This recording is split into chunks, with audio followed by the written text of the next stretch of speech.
Welcome back. For our final objective, we are going to discuss basic facts in terms pertaining to operation security, or OPSEC. We've gone through all of these aspects, technical aspects, physical aspects, and we can do all of this right. Operation security, this is dealing again with the social element, the human element. Operation security, the purpose of OPSEC is to reduce mission vulnerabilities by reducing or eliminating adversaries' collection of critical information. When you think of critical information, you can think of puzzle pieces.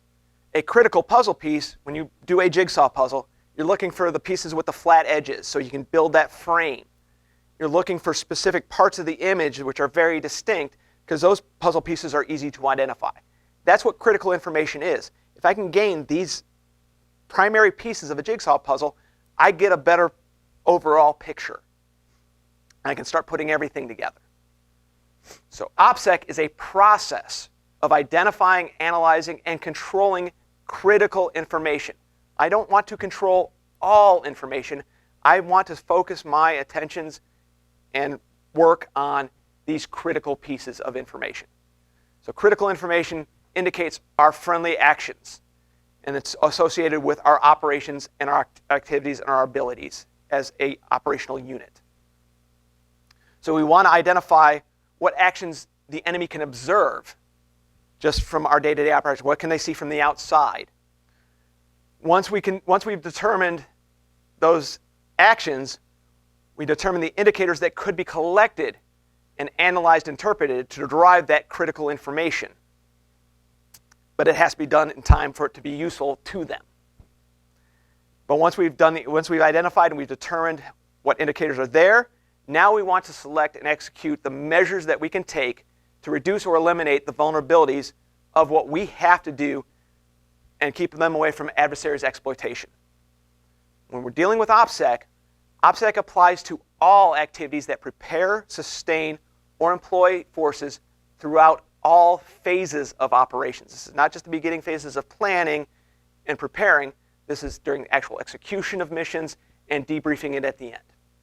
All phases. Again, as I mentioned earlier, critical information. These are specific facts about our friendly intentions, capabilities, and activities that's needed by the enemy to plan and act effectively and in a timely manner against our mission accomplishment.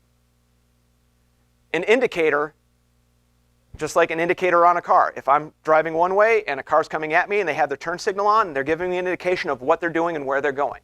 An indicator is an open source information that can be pieced together by an adversary to derive critical information. Critical information and indicators are best ID'd by individuals responsible for planning and executing the missions. That critical information is going to be compiled on what they call a Critical Information and Indicators List, CIIL. Some major OPSEC vulnerabilities, and again, this is the human element. If the enemy is going to find out stuff about us, it's going to come from us. One of the biggest vulnerabilities to operation security is social media. Platforms such as Facebook, Instagram, Twitter, Snapchat, TikTok, all of these platforms are areas that we commonly use to communicate with our friends and family. But it's also the easiest way for an enemy to gain information on what we're planning on doing. So the easiest way for them is to look through these platforms and watch your profiles. So don't post it.